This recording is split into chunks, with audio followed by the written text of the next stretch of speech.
It is sometimes said that Nagarjuna appeared at the right moment and at the right place in Buddhist history to provide the necessary corrective measures to Buddhist philosophical analysis of man's nature, and thereby initiated a, quote, new movement within the Mahayana tradition.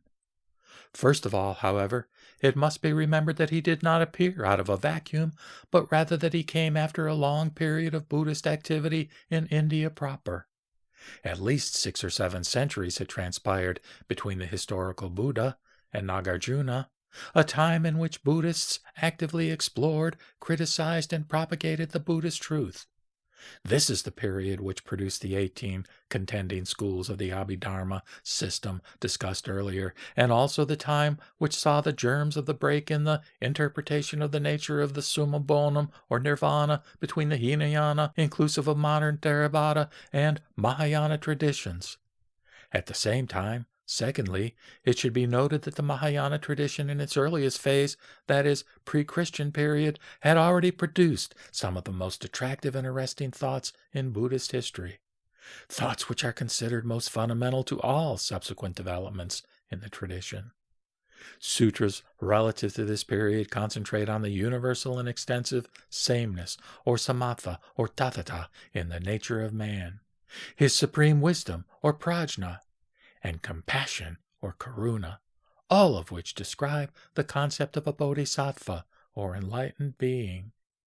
They expound ad infinitum the purity, beauty, and ultimate rewards of the realization of this supreme realm of being in language which is at once aesthetic, poetic, and dramatic, but which at times are painfully frustrating to the searching rational mind.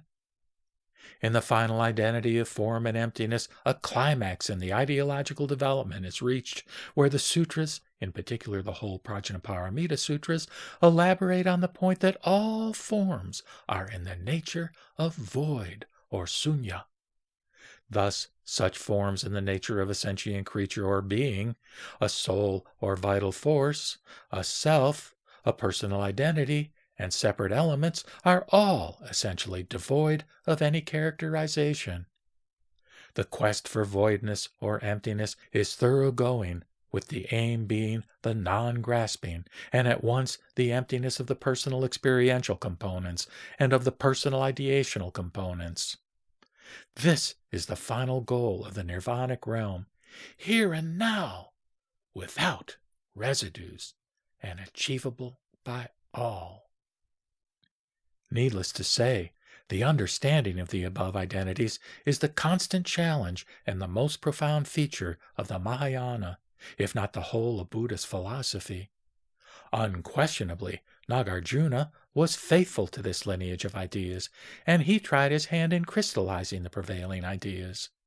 He came to bundle up the loosely spread ideas, so to speak, and gave a definitive direction in the quest of man.